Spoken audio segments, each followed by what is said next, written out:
I'm apologizing to anybody at home. I have not much of a voice, but I'm doing the best I can. Roll call vote, please. I mean, not roll call. Roll call. Commissioner Hershey? Here. Commissioner George? Here. Commissioner Knapp? Here. Commissioner Colbert? Here. Commissioner Treadwell? Here. Commissioner Tuller? Here. Commissioner Anna Deturi is absent, and other than that, we have a quorum. Thank goodness. Okay, we're moving down to topics for consideration. Do we have to take those separately, or can we do it together? You can do it together. Okay, so it would be approval of the minutes of August 1st and of September 6th, 2023. Was that correction made? No, but it will be. Okay. I think Laura can speak to that part. Yeah, so the way that the minutes are put together in iCompass, there is a general template, and that is something I've been working to update, but it's something I'm going to have to work with the clerk's office to update because it keeps carrying over people, and so I have to take out Janet Fleshman and Mark Wilson and add in Right. Knapp and Gobert, so I have to just iron that out, and so there was a little typo where it mentioned Chairperson Hassing presiding at a meeting, On the September 6th. and that was something that I just need to edit out in the template so that it doesn't So carry over. whoever makes the motion can just amend it to, for the September 6th amended. Channel 9 and 10 are still showing footage of David Hassing leading the meetings. Oh, okay, well, fine. But whoever makes the motion, just amend the September 6th to say that Vice Chairperson Anna Deturi ran the meeting. So do I have a motion for approval of those two sets of minutes? Yes, I move that we accept those minutes as amended. Support. Okay, all in favor? Aye. All opposed? Motion carries. Okay, next we're going to move down to the public hearing and consideration of a conditional rezoning request submitted by Homestretch Nonprofit Housing Corporation for the property located at 1028 Carver Street. Mr. Winter. Yeah, thank you. This is the public hearing that was introduced back in September. If you recall in the discussion we had then, this project was originally approved in 2020. Once approved, the applicant, through their nonprofit housing corporation, is then put in position to be able to go after the state funding that's necessary and all the applicable financing. Around that time, 2020, COVID was in full effect and definitely slowed things down, and these processes are slow by nature to begin with, without that added burden in there. So this was a conditional rezoning to rezone this to multifamily to allow for 10 affordable dwelling units between 3 separate structures. Conditional rezoning is only good for 2 years and has the opportunity for one-year extension. So last year, the City Commission did approve that 1-year extension. However, in the near term, it took Homestretch Nonprofit Housing Corporation some time to finalize their funding stack, and it was apparent that that was going to expire. So unfortunately, the ordinance gives us no other path forward other than to reapply. So that's why we had to go through the introduction last month. We're now holding the public hearing, and then upon recommendation whether to approve or deny from the Planning Commission, it will go to the City Commission for introduction and enactment as well. And just something to remember, that this is a conditional rezoning, so the Planning Commission has to take what has been presented as thumbs up or thumbs down. We can't add conditions to it because they've been voluntarily submitted by the applicant. So with that, I do know that we have the applicant here if you have any questions. And I know you will be holding a public hearing even though there is no one else here but the applicant. I will note for the record that you did receive 2 emails from the 2 neighbors that were in opposition to the approval. Correct.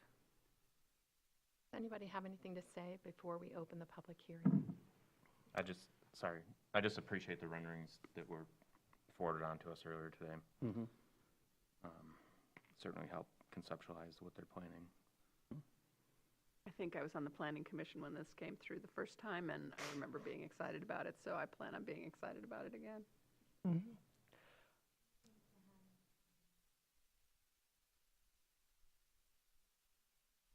You can just open it Okay. and close Yeah, it. to All right. bring up a specific point that was mentioned in some of the letters of opposition we received of parking. One, we have no requirement for a parking minimum, and even when we did, it was 1 parking space per residential unit. We have many small apartment complexes or, say, a single-family house that had been divided into multiple apartments, that if you go around town, you'll see that we, in many cases, are not meeting that 1 car per residential unit.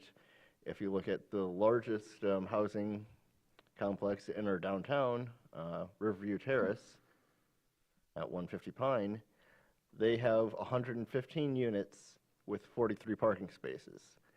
So especially at affordable housing levels, there is more demand for housing than there is for housing plus car, so I don't see a fundamental problem in the number of parking spaces provided. I feel they'll be more than sufficient. Anyone else? Well, I'm going to open up this public hearing. We have a representative from Homestretch. Would you like to say anything? Not representing the public per se, but representing. I'm John Stimson with Homestretch Nonprofit Housing Corporation, and this is my second go-around of trying to accomplish an apartment complex at 1028 Carver Street, although that address is no longer valid. It's been changed to 1030 Carver, and then the back 2 buildings will be 135 and 140, I believe. That may be undone if the project doesn't go through, and it could revert back to a single-family residence, but we've gone through the process of having it reassessed or readdressed. So I know overall my presentation in the past has included diagrams, which you have in your packet, and it shows that we're being sensitive to the community and the look of the neighborhood by keeping the structures low in the front and stepping them up in the back so it blends in. And I know you've received my letter that asked for consideration of tonight, along with the Michigan State Housing Development Authority's contingent reservation. That contingency has been removed. We've met the financing requirements.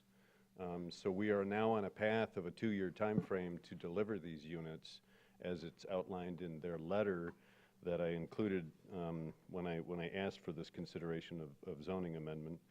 And along with that, quite a few other aspects that we have to meet. But basically, we won't get that grant money until these units are placed in service and the project's really underway. So we had to get a bridge loan for that $485,000 grant, of which we are going to have to pay funds for. And I think what my take on the project now, if the zoning is approved, is more of a financial aspect. You know, without the zoning approval, without the pilot, and we do have a tax abatement on this for 6%, which does expire at the end of this year, and I will have to ask them to extend it. I think once we're in the ground, we'll be okay. But from a financing standpoint, it has been a heavy, heavy grind. But we have had benefits brought to us from the land bank. The land bank participated in the purchase of the property. They paid 50%. Homestretch paid 50%. Along with that, they have contributed an additional $200,000 if we can get the project underway. There was quite a bit of deed restriction put on the land for their contribution. So rightly so, we are meeting that criteria that they asked for. And then there's more capital. It goes down the list. A local organization, NMCAA, they've donated $60,000 for the project. Homestretch, incidentally, has $90,000 cash into the land, and I have a list of $63,000 worth of engineering survey pre-development costs. So we're already into it for $150,000. If the project did not go through, we could probably sell the land, but that's not our intent. So to paint a picture of even more financial commitment, if you will, our developer fee is only $150,000. So providing that we do get this project underway and in service to the community, we're going to break even. And that is the definition of a nonprofit, right? We break even on our projects. So I wanted to make those facts known, and then to support our mission and what we're doing, we're bound to the rent schedule that MISTA put forward, And to give the public an idea of what those rents are going to be, we have 3 one-bedroom apartments that will rent for $775 per month. And then we have the balance of 5 other apartments. There will be a duplex and then some 2-bedroom apartments in the back, and those rent for $1,150 per month. Those are low numbers, and those are only achieved with the grants that I spoke of, the tax abatement, and the willingness for a nonprofit to put the project together. So I can answer questions, but for me, it's a purely financial aspect. The zoning is of course necessary, the tax abatement's necessary, but we're committed to putting this project to fruition, and with your help, we'd like to carry through. Thank you. Sure. Does anyone have any questions for John? This isn't a zoning question, but how will people be, what's the formula that you're going to use for people to qualify for these units? It'll be area median income not to exceed 80%. Oh, okay. Okay. The majority of the aggregate of units will probably be around 60, 70%. We have some 55, we have some 70. Generally, it'd be about 60% AMI. Thank you. And I'll point out to you, Linda, that even though we'll say you're income qualified, you could be below that income threshold. But if your income isn't sufficient to have 30% of your income go towards that housing expense, we are more than likely not going to rent you that unit. Right. Okay? Right. Because we're trying to set people up for success. You may make under that amount, but and that could then mean you're making payments of 70, 80% of your income, or 60%, like a lot of folks will still want to be within that 30% area, or 30% of their gross income towards their housing expense, including utilities. Great. And I love that it seems to be with the 2 bedrooms that you could actually have families in there, correct? Oh, up to 4-person household. Right, good. Thank you. You're welcome. Any other questions? Would someone like to make a motion? You may Or want do to you- close the public hearing first. Oh, sorry. Yep. We're officially closing the public hearing. Thank you. Yes, I'll make a motion that the request by Homestretch Nonprofit Housing Corporation to conditionally rezone 1028 or whatever, Carver Street to R3 to provide 10 affordable residential units as previously approved in 2020 be recommended to the City Commission for approval. Second. Have a motion and a second. All those in favor say aye. Aye. Nay? Motion carries. John, thank you for your fortitude and for sticking with it. Hopefully it goes forward. Great. Thank Thanks, you John. so much. Okay, so now we're going to move to Mr. Winter for a discussion on residential design standards.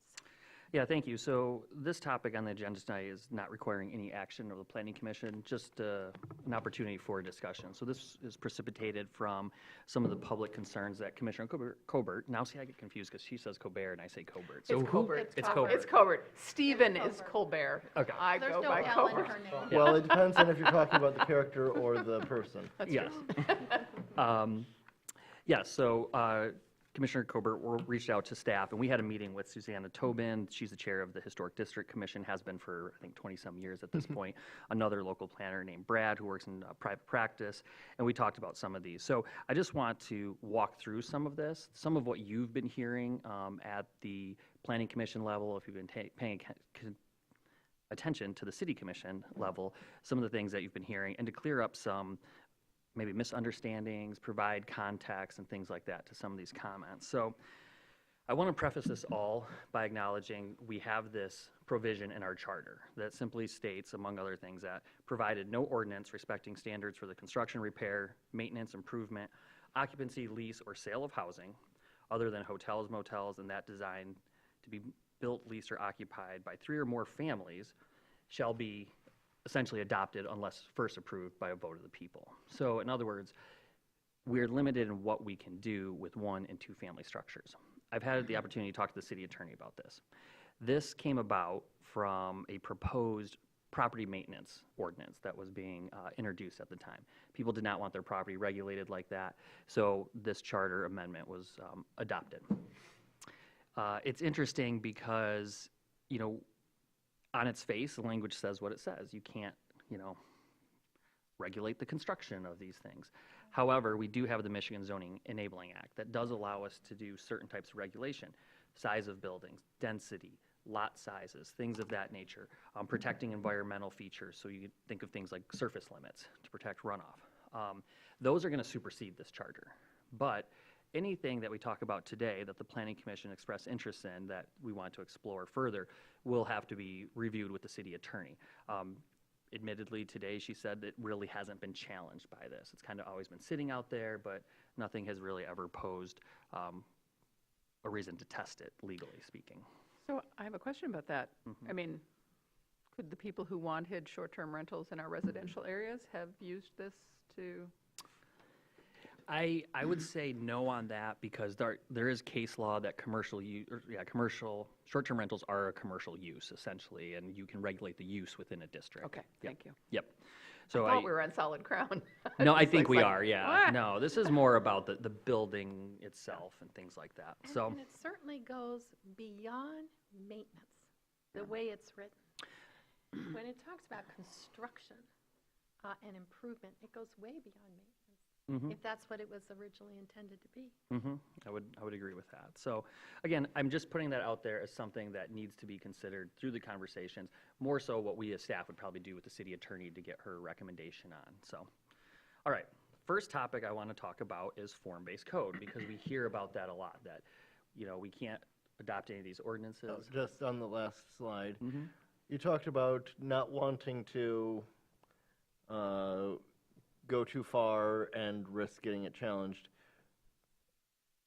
I suppose this might be putting the burden on members of the general public that would like clearer design standards, but could the city initiate a ballot proposal about a specific change to these?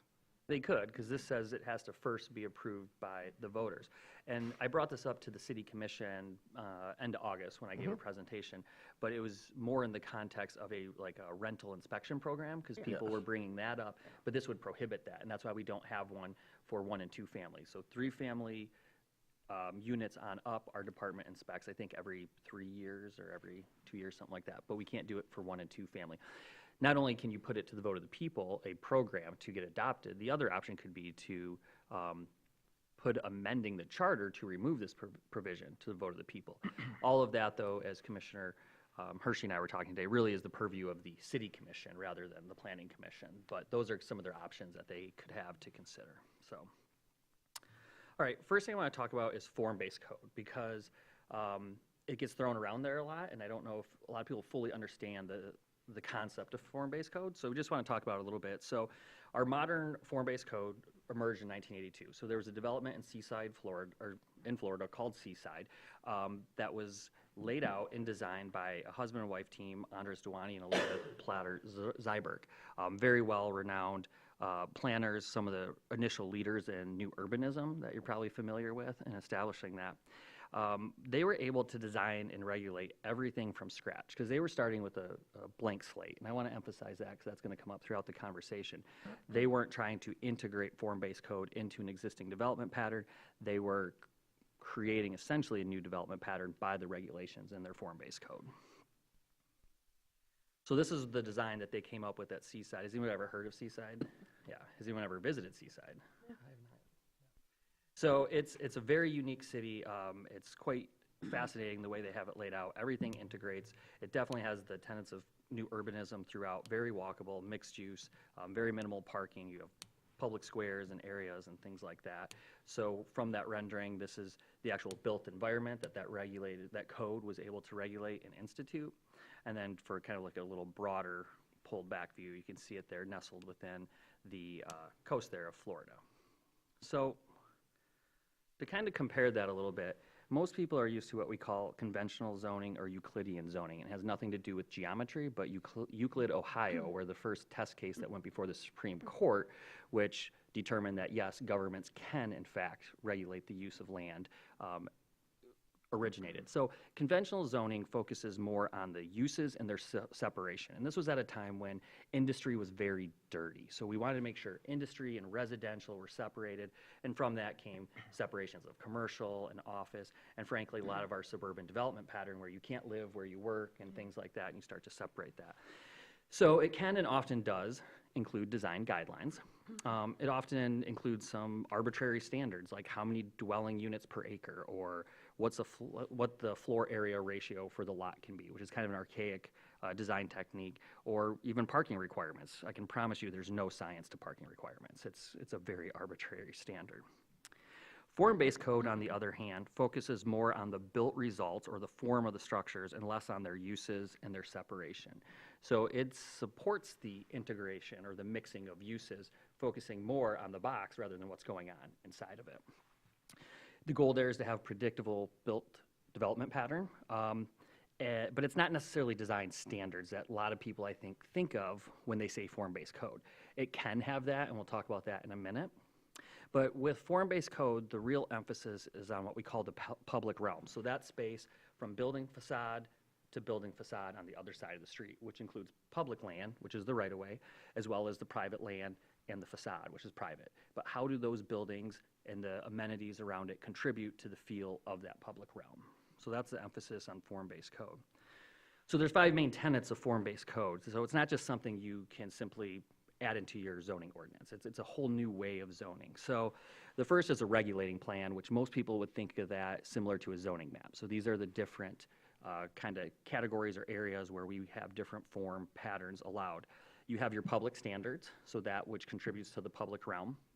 Your building standards, which are more related to the shape and the form of the structure.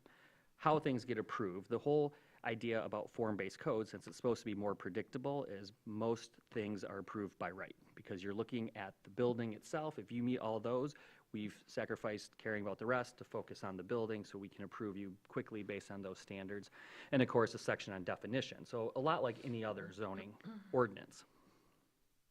They often include additional elements, such as architectural standards.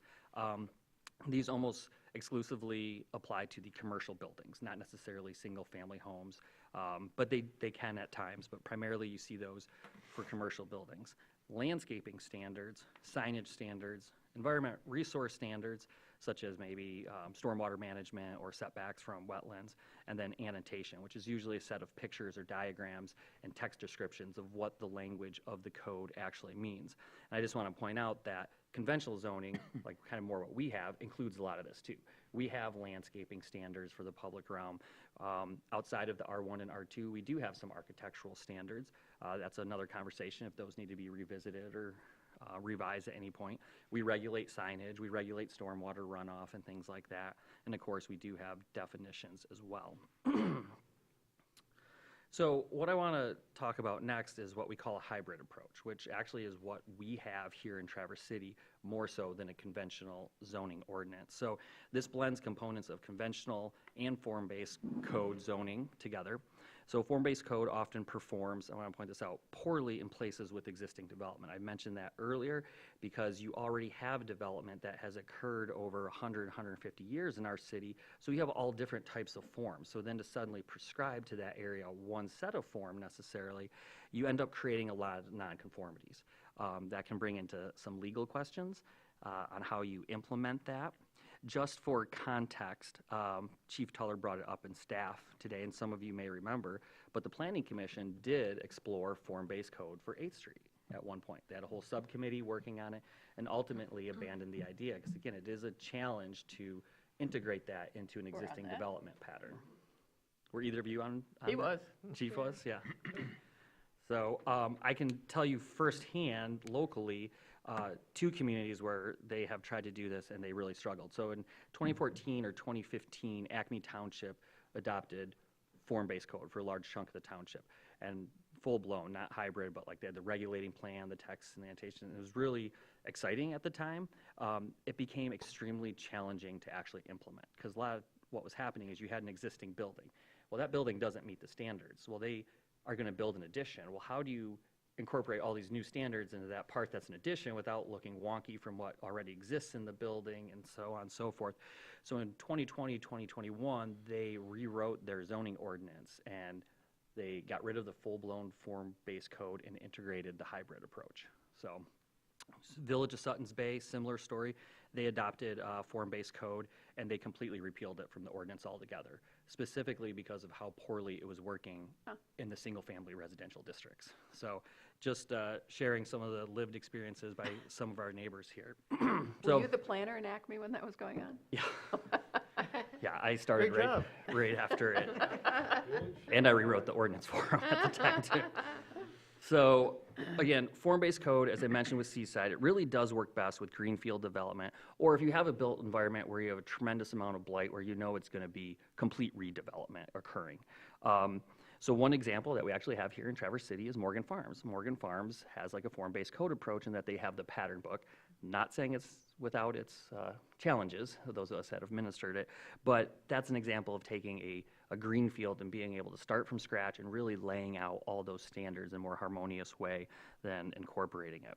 So again, from my experience, hybrid works very well with the established built environments like what we have here in Traverse. So with that, specifically speaking to our R1 and R2 districts, I'd like to talk to you about some of our existing form elements that we already have in our zoning ordinance. So we recognize that single-family and two-family homes are not anything that the Planning Commission reviews and approves. So you probably don't spend a lot of time on those standards.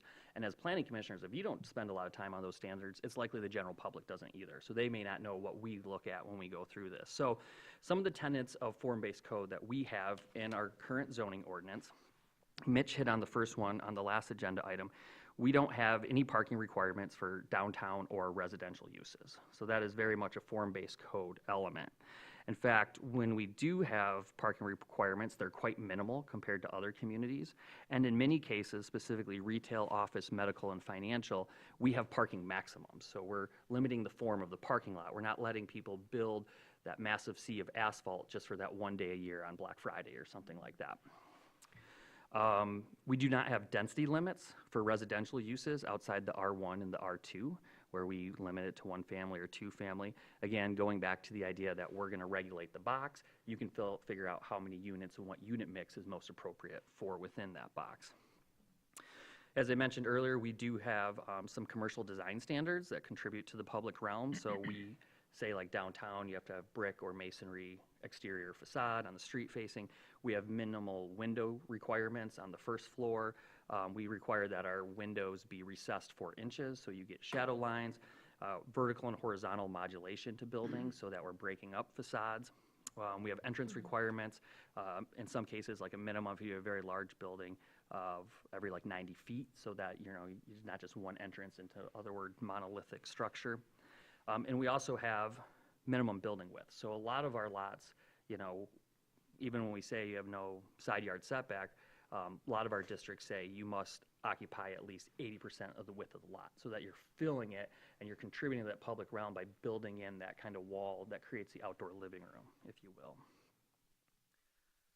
The next one I want to talk about is front setback. So in the R1A, it's 25 feet, but you can go beyond that. R1A is kind of like base of the peninsula. It's up on top of the hill by the golf course where you have larger lots, more recently developed. Your streets there don't really have sidewalks. It's a different type of development pattern. So there's more flexibility added there. But the majority of R1 is R1B. And so what we do is we regulate that the front setback has to be, your building has to sit within plus or minus 4 feet of the block average. So what we do is we manage this document that has every block in the city and what the average is along each one. And that's where you have to place your building. And what that does is it takes the nuance of every block's context into effect, but keeps the form of each building somewhat similar along that stretch. A couple other ones, in the Boardman and Central Historic Districts, in keeping with form, we do not allow attached garages. They have to be accessed off the alley, and you have to maintain a minimum of 30 feet of yard space between the two. So therefore, you're keeping that form spacing within there. So what we're trying to do is, protect what we have here when you go down the street. You have these porches that sit relatively similar to each other. The porches face the public right-of-way. That's, again, that public realm feeling, eyes on the street. We have sidewalks, we have street trees, all those elements worked in there. Again, another picture. And in some cases, we can see here, they're probably 8 feet back, some of those steps starting. But on other blocks, that block average is even greater, so it sits back even further. So that's one nice thing, is taking into account every block's own character and working within it. And since a lot of those houses were built far in advance of our current zoning code, was there an effort to line up the houses, or don't you know? I don't know for certain, but Or were there a pre-zoning rule about how far back a house had to be? nothing before 43, yeah, that I'm aware of. But to that point, here's a more recent block, if you will. So this is 13th Street. The road that you see on the right is Wadsworth, so the stadium's on the other side of the street here. So the highlighted block, that house was built in 2016. So if you look here, you can see how the setback is very similar to the average setback of those houses that share that block with it. Now, when we calculate average setback, we do not count the outliers like this, because that would skew the average dramatically. So what we do is we take the general placing of the blocks, and this is not a primary house. This is a non-conforming accessory structure on a separate lot. Wait a minute, So which one are we looking at? this one? Am I seeing an arrow? Are you talking about the one in the blue box? Yeah. Okay, thank you. Yep. Yeah. Is my, I'm Your- sorry, my cursor's not on Yeah, the your screen. cursor's No. not working. I can see it on There mine. it is. Yeah, there it is. Wait, It was there. it was Oh, there. you go. you know what it is? I'm in presentation mode, so I have 2 different screens. Okay, I have it on the so other can one. you Okay. say that again then? So if you look right here, thank you. Who knows how many things I'm pointing at that you guys can't see. So right here, we can see the established front setback of this single-family home built in 2016. If you look and you were to draw a line, it's fairly consistent with the rest of the houses on the block, with the exception of this house that sits way far back. But when they calculated block average for this document, if there was an outlier like this, again, they exempted it from the calculation because it would have thrown everything off from what the primary Was existing. that originally a garage location for the house next to it, similar to the house and garage situation right next to the blue box? I can't say for certain. I mean, looking at that, because I'm familiar with this, living around the corner, this is a house. It doesn't look like a garage, like it was converted. Yeah. It just was pushed way far back. And that could have preempted the zoning that requires Yeah, this. I'm not saying that it was a garage that was converted. I'm saying that there might have been a garage there, and then the property owner decided, okay, I have 2 parcels, I'll split them into 2 parcels and build this as a second house. And that's a possibility, yeah. Couldn't say for certain, though. So here's another example. So this is a block of 16th between Veterans Drive and Pine Street, and there's 2 newer houses. This one was built in 2008, and this one was just built last year. But again, even with the houses that are in some cases 80 years older than these, they all maintain a very similar front position, and that's intentional. We want to do that. We give a little flexibility there, but again, mimic there. All right, couple other things. As far as form elements, we'll talk about how they apply to accessory buildings. So we have a few standards when ADUs were first allowed that applied to accessory buildings. So an ADU is an accessory building. But when people started building these, at the time, most accessory buildings were a shed or a garage. Okay, so now we're starting to build living quarters as accessories too. Since we didn't have a lot of standards at first, and I think Linda lived this a few times, some really weird, out of scale ADUs were built, and some were completely different than the design of the principal building altogether. So here's a not so great example. So on the right, you have the 1-story principal structure, and on the left, you have a very out of scale 2-story garage with an ADU above. So this caught the attention of some people. That was brought to the Planning Commission, as well as this one. So if you look at this one here, in the background, you can see the principal house. It has a pretty standard, what looks to be a 12-12 pitch roof. It's a tan color. Then we have this very vibrant orange and yellow structure with a curved roof to it. Again, no harmony between the But form we of don't those regulate two paint structures. colors. Nope, we don't regulate paint colors. But, you know, it's clear that I could see why some individuals were concerned with the mismatch of the form of these two structures. So with that, the Planning Commission adopted some amendments to the accessory buildings. So the max height can only be 25 feet or the height of the principal building, whichever is left. So if you have a maxed out 35-foot tall principal building, your ADU can only be 25 feet. However, if your principal building is only 15 feet, your ADU can only be 15 feet, or your accessory building for that matter. And we run into that a lot, where people have a single-story home and they want to build that 2-story garage with ADU above, and they can't do it. So they have to either keep it all on one floor or forego one of those uses. We also limit the floor area of the ADU. It cannot be bigger than 75% of the gross floor area of the principal building. And when we say gross floor area, that means all floors. So if it's 2 stories, you count the area of both floors there. We do, however, allow a minimum of 484 square feet for an accessory building, because that's the standard size of a 2-car garage. So you happen to have a 600 square foot house, you could still have a 2-car garage. It'd be a little more than 75%, but I think that's a nice way to meet in the middle. So for instance, 2,000 square foot principal building means you can have 1,500 square feet worth of accessory building. 1,000 square foot principal building, you can get 750 square feet accessory building. We're reviewing plans this week where someone wanted to build an ADU and they simply didn't have enough house for the size of the ADU that they were building. The proportions were off. Can you go back to that? Say I have 2,000 square feet, but I have a 2-story house, but I want to build an ADU that's 1,500 on one floor. Is that a go? I have a nice big lot. Yes. That would work? Because it's gross, yep. Okay. So it's not the footprint? Nope, it's gross floor, yeah. Okay. Yeah, because the reality is most of our lots are pretty small.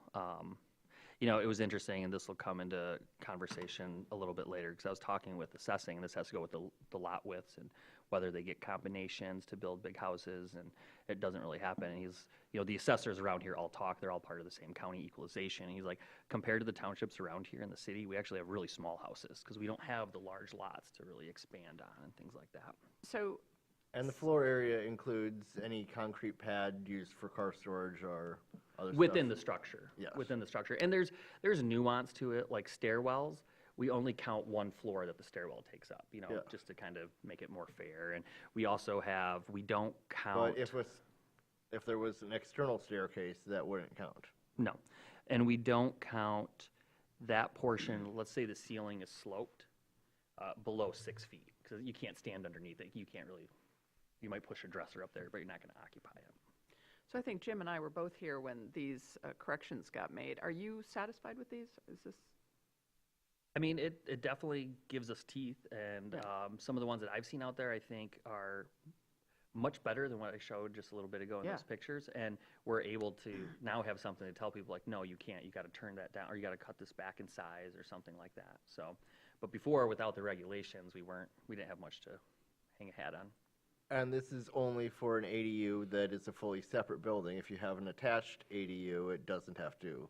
Correct. Then the standards of the principal building come into play and stuff. So, little more with ADUs. The max of the ADU itself, the living component of an accessory building, can't be more than 800 square feet. So just a couple examples, going back to that one, if you had a 2,000 square foot principal building, 75% of that is 1,500 square feet.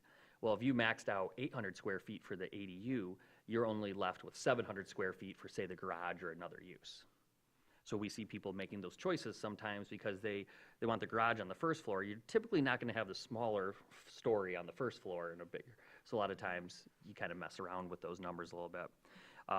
Same thing, if you have a 1,000 square foot principal building, 75% is only going to afford you 750 square feet of allowed accessory structure. So even though the max of an ADU is 800 square feet, due to the proportion of your principal structure, you can only get 750. So if you have a smaller house, your accessory building ends up being smaller. So, Unless you tear down your existing house or otherwise build a larger existing house first. yep, and then that changes all the math to it. So, so again, we have some flexibility in the ratio between the ADU and the other accessory uses. You know, really comes down to what people they need and what their preference is. Maybe the garage component is what is their priority, and they want that to be the greater of the distribution of allowed accessory space. They also included some design components. So any accessory structure, whether it's a shed or ADU or garage that's over 200 square feet, it has to have be substantially similar in design to the principal structure. So siding material, roof pitch is something that we look at, things like that.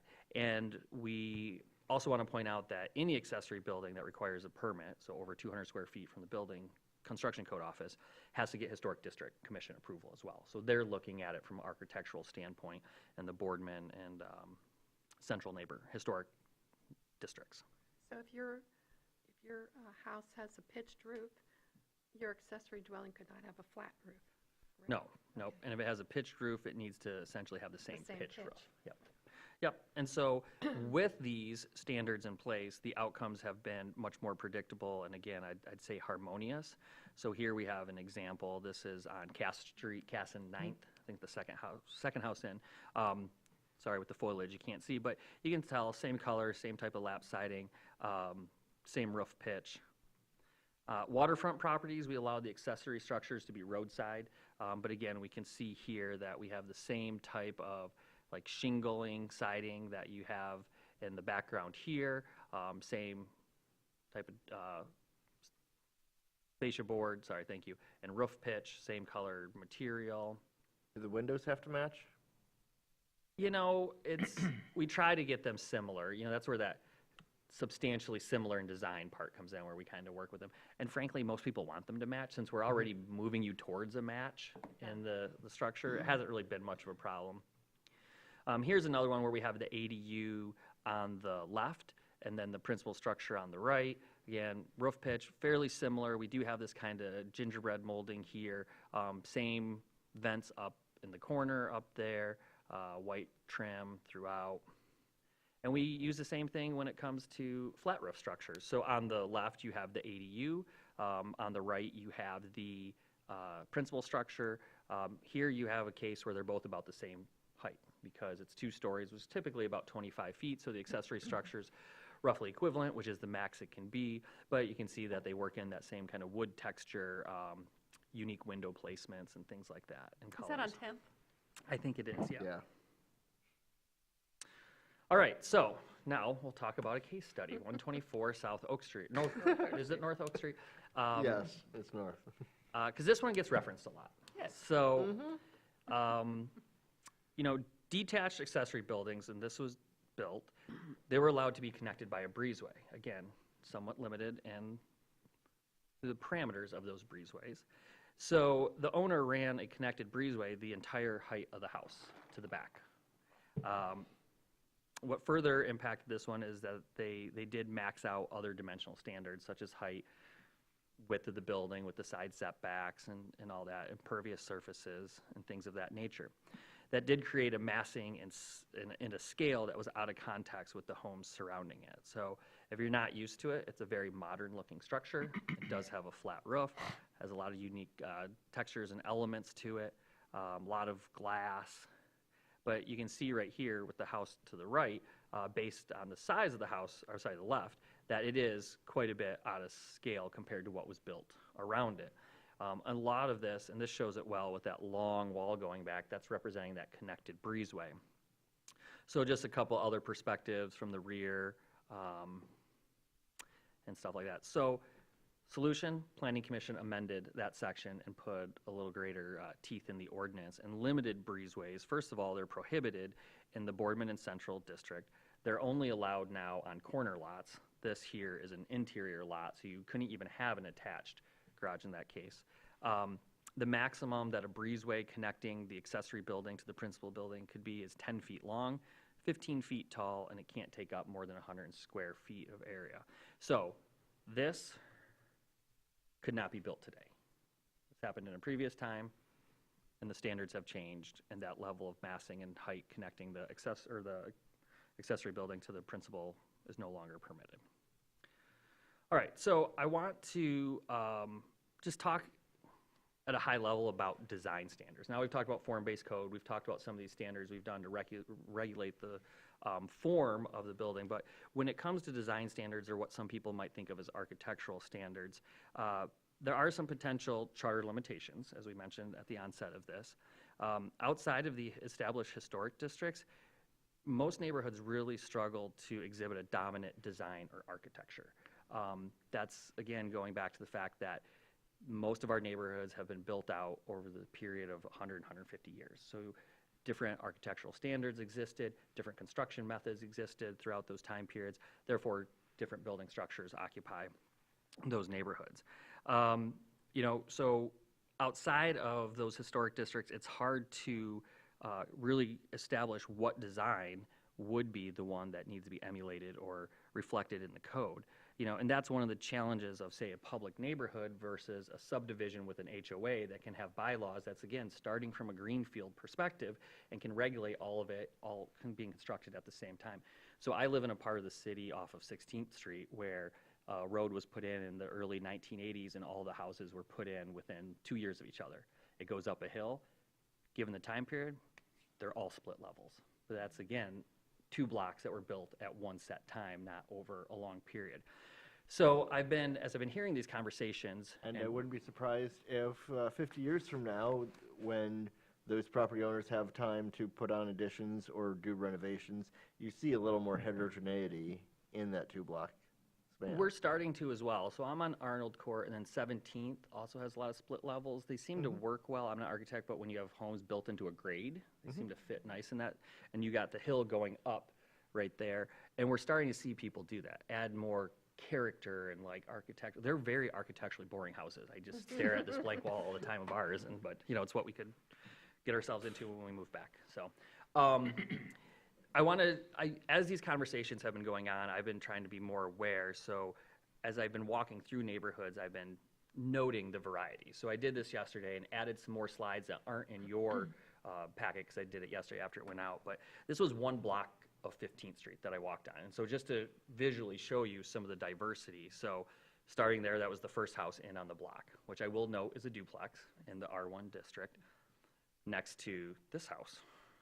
So which one would we want to build design standards to reflect? And then as you keep going, we got now a single story with a hipped roof or a pitched roof, yet another duplex.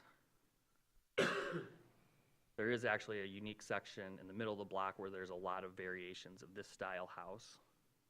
We got ones with covered porches, again, low slung, different sizes. Then you have houses that start from a different time period, it would seem, with the character there. This one has the one part of the roof running much longer with the eave than the other side, which across the street, that house is somewhat similar, and both of them incorporate the entryway. This one's actually a triplex right there that one of our city engineers lived in with his wife at one period. That would have been a great example in our original slideshow, that's a triplex. Who would ever know that? Yeah. Yeah. And I will just say, quick side note, does anybody know Marty McLeod? Yep. Yep, so she's on the Historic District Commission. She wrote a book about like Traverse City's Old South Side. It's about Old Town. And it's very, very nice if you ever read it. But she did note, we see all these onesies and twosies, as she called them. It was very common for people to be like, oh, here's my architectural plans. You can build the same house now. And so you see a lot of that reflected. So it wouldn't surprise me if that's what happened here, because we got this house, and then across the street we have this one, and then somewhat similar. Sean, not to interrupt, but No, please. She just put a book out on Central Neighborhood about 2 weeks ago. Oh, did she? A new one? Yep. Okay, thank you. I'll have Wait, to check what? that out. Are you in the book? They're lighthearted reads too, very informative, but she's got a great personality. So here's where another one of our city engineers live. It seems to be the block for that. But, you take some of the houses I've shown you before, and this is on the same block as well, Then you got other houses, and some are pushed back. So again, I just went down, took a walk, started snapping some pictures. And that's the visual reality of trying to incorporate design or architectural standards into a built environment. So next one, and this is a question that we'd like feedback on from you guys on this, is roof type and height. And this kind of goes back to the 124 Oak Street. So R1A and R1B, and as well as R2, the max building height is 35 feet. And it's been that since 1943. So that's as tall as people could build. Different roof types have different ways of measuring their height. So for instance, a flat top roof or a flat roof, we measure from the grade to the roof deck. If it's a pitched roof, most people think on a pitched roof, we measure to the ridge. We actually measure to the halfway point between the ridge and the eave. That's how you establish the height of a pitched roof. So the question really is, should flat roofs have a lower maximum building height, say 25 feet, than pitched roofs to prevent them from feeling out of scale? So just to kind of walk through an example, and you've seen this in your packet, for the R1B, and this was before any changes that were adopted yesterday, had a minimum lot size of 5,000 square feet, a max height of 35, and a max impervious surface of 45%. So the examples you're going to see are all modeled to scale. They're a typical city lot, which is 50 by 165, so 8,250 square feet. These structures are 35 feet, both the flat and gable roof, using the different measuring methods that we have for each roof type. And the impervious surface in these two examples is 43.4%. And you can see how we were able to break those down for you, noting that, yeah, all that stuff. So when you look at it, a lot of people think that a flat roof would have much greater massing than a pitched roof. And that is only true if the flat roof structure is maxed out at 35 and the structures next to it aren't. Because if you have a pitched roof maxed out at 35 feet, that ridge is always going to be taller than the flat roof because you're only measuring at the halfway point between the eave and the ridge. So just going to keep that in mind there. So when we look here, this is a flat roof building again, no just massing shown here. So you'd measure from the ground up, which is 35 feet. So with the pitched roof, the vertical wall is 25 feet, and you're going to go halfway between the eave and the ridge, which in this model is scaled at 10 feet, so that's 35 feet. So the pitched roof, I keep wanting to say pitched roof is going to be taller than the flat roof when maxed out. And if you lower the flat roof to 25 feet, it drops that even further. And so it's probably this perspective that gives you that feel the greatest of how they look next to each other. And then this isometric from the left view. Then from the street, again, this is probably another great perspective when you sit there and look at the street. If maxed out, yes, the pitched roof is going to be taller than the flat one. Mitch? Yes, considering that this is looking at what could be maxed out, and often you might have an entire block of houses, none of which come close to being maxed out, even though this is not the direction I'd like to go. Could there be, and it would make it more complicated for writing and enforcing, some standard similar to the front setback of making it, I wouldn't say it has to be no more than the median of the existing height, but maybe no more than 5 or 10 feet or something, so that if zoning says that, yes, you can put a 35-foot building here, but there's nothing taller than 20 feet on the block already, then that 35-foot would look out of character. And that's a great question, and that's something that I had a discussion Friday with Susanna Tobin about, you know. My concern there would be you're letting the way other people develop their property determine your developmental rights. So let's say I have a piece of property where, for one reason or another, 50 years ago when most of the houses around me were built, they were built one-story ranches. And because of the average on the block, I can only build a house 12 feet tall. But Laura, sorry. We always get that mixed up. That's why we just started calling her Brooke in the office recently, because Dave thinks she looks like Brooke Shields. Oh, my God. You brought Digging. A young Brooke Shields, yes, not yes. like she looks now. Thank you, Linda. Yeah. That's something that Dave didn't say. And now It's unfortunate, but. So, point being is if Laura lived across the street and for one reason or another, most of the houses were built 2 stories, now she has greater development rights in the same district just because of how others developed their property in the past. So that would be my concern. It's a good question. Yeah, and I'd like as I said, this wouldn't be the direction I want to go. I want to be able to develop houses higher within a reasonable building envelope. And that doesn't directly interfere with the overall, hey, having nice grassy lawns, that having all the rest of your houses be set back 15 feet from the sidewalk, but then your house is set back 3 feet would. Yeah, no, I get it. So, and this would make it trickier to write, but you wouldn't want to use a median. You'd want to have some fixed amount higher than that, and then as more development happened, it would incrementally trend upward, but I don't know how implementable that would be. Yeah, it's definitely not without its challenges, because we talked about that with Dave. Linda was in on that meeting. Measuring the block average setback is a lot easier because it's two-dimensional. Now to go and establish the block average height of all the different rooftops, When you have different roof pitches. exactly, that becomes very challenging. But again, nothing's impossible with enough resources. So John, I got a quick question. yeah, Are mansard roofs considered? I mean, this is just a gable versus a flat roof. I mean, Yep. there's certainly square footage implications if I want to build a mansard roof. correct. So mansard roofs, we measure like a flat roof to the top of the deck of the mansard. Can you explain to me what a mansard roof is?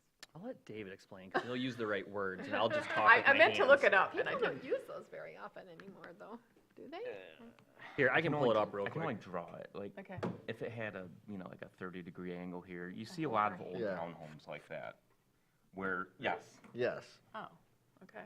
So you're Okay. getting 90% of the square footage Okay. tucked in a, It became additional popular story. in Paris Yeah, that's as a way of getting an additional floor of building height Because you were without, taxed by story. yes. Yes, and since this was within the roof, it didn't count. Interesting. And of course you know that. I love that. Question, Mm-hmm. when we established these, the 35-foot, were we thinking of a 2-story building or a 3-story building, do you think? Specifically, the 1943 code, when it was established, says 2.5 stories. So that's the little slanted bedroom up Mhm. on the top. Or a lifted basement. So I'll show some Right. examples, some visuals on that. But now with a 35-foot flat roof house, you could get 3 stories. Yes, where well, yeah, more than likely, because typically 15, 10, 10 is what Yeah. people usually look at. Yeah, and maybe that's where, I mean, there was a lot of concern expressed about, I mean, you heard it, we've heard it for 7 months, so, there was a lot of concern about that, and maybe that is visually what's troubling to people, the 2-story versus 3-story. Mm-hmm. I just, personally, I think a flat roof house lower than the other house looked weird to me. I don't know, it looked more out of scale than this does to me. Yeah. So, But And as I go through some of these slides here again, it's challenging because it all comes down to context, right? Like, some of those homes on 6th Street would look very, very out of context in my neighborhood, but given the ones in the mass around them and what they were built, they don't, they blend. And so, yeah, I'm happy to show you some examples for, kind of talking through some of this. So I think you kind of get the idea here, and you had these in your packet and go through how the different roof types, if maxed out, would compare to one another. and is the concern of the flat roof the roof and the scale, or is it that it looks like a box? What is No, the concern? no, I think it's the mass, yeah, it's the mass. So again, since 1943, 35-foot top. Most houses, though, were built at 2 stories. That seemed to be the standard. So utilizing 35 feet can feel out of scale compared to those that are at 25 feet, regardless of roof type. That's what I'm going to show here in a second. So it depends how the neighboring property owners have developed their properties. So here on Union, we have 2 houses. They're both quite large, but looking at them side by side, their scale somewhat complements each other. And again, they have pitched roofs and things like that. However, when these homes were built, I think like 2015 and 2018, if you look at them compared to the roofs of the smaller structures that were there beforehand, they do seem out of scale. But I hadn't heard a lot of complaints about this one, so to your question, like a lot of the scaling does come from flat roofs that we hear. And if you look at the one on the other side of the black house, it's again similar. Here's one that was built in 2008 on 16th Street. It is 2.5 stories. It's got a pitch roof, and this is a bad time of year because of the foliage to capture these photos. I apologize. This one was lifted up a little higher, and I think that was intentional because this sits at the opposite end of a T intersection. So the living room of this house is right here. So by lifting it up a little bit, the headlights are not shining directly into the living room, but the basement space. So when you look at the scale of this house, it seems like a reasonable scale, but compared to the house to the left, that is 1 story with a low pitch roof, it does seem out of scale. So again, it's hard to manage massing without really taking into account the context of all those houses around it. Another example of this, I don't think most people would say that's a large, massive house that belongs in Birmingham, right? But when you look at it compared to the single-story house next to it, it is much bigger. So, you know, which context gets to decide how the neighborhood gets developed? And sometimes it's perspective. So here we're looking at it with the taller house in the foreground. The difference in scale and massing doesn't seem as sharp of a contrast when you keep the smaller house in the foreground, you know, so it's all that kind of perspective stuff. So that said, those are just some thoughts on lot width that we've explored since, you know, Linda and I and Dave and Susanna and Brad all met a while back. And I apologize, I was going to bring this to you in September, but had to step out of town for a little bit for some things. So now we're just getting to it. So ultimately, the direction that we'd like to hear from the Planning Commission is regulating roof height, specifically more so flat roofs, differently than pitch roofs, something that the Planning Commission at this time wants to further explore. Is this where we should invest our resources at the time?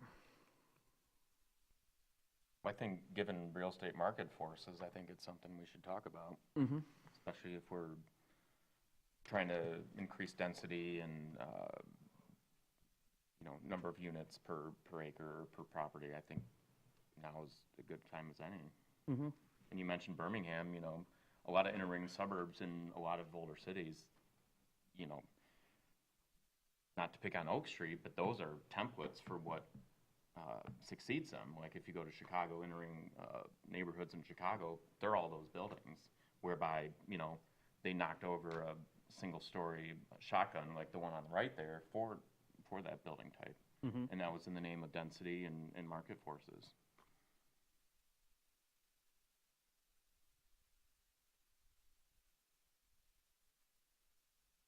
So is it primarily focusing the change on the flat roofs to keep that perceived massing reduced? I don't see that because of what you just showed us. I mean, you have gabled roofs that are different heights than the ones next door. You know, and what I'm thinking about when I'm looking at all what you're presenting here is what we've been talking about for the last year and a half is housing variety. This is housing variety. I don't see how you can, what you said at the beginning, how can you regulate to the point that somebody is bound by something that was built 80 or 100 years ago? That doesn't make sense to me. And to your point, it may not go with what the market needs.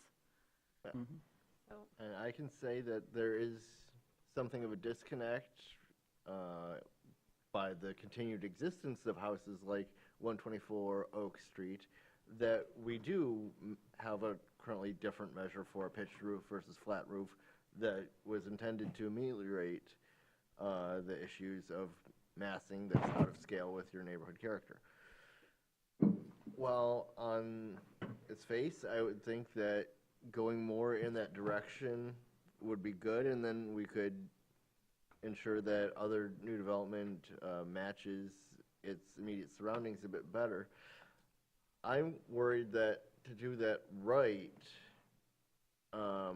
especially if we're not trying to overly limit what can get built where, would require investing significant amount of staff time and either on a neighborhood by neighborhood or even more granular basis, setting different standards for different parts of town in a way that is not best practices for planning and would make our planning and zoning more cumbersome and burdensome to enforce. While it may result in, at least for new builds or redevelopments, something that people could like aesthetically, it could also end up hampering stuff or canceling a particular new house that neighbors could think is okay, and then forcing a type of development that doesn't look like what the neighbors might want.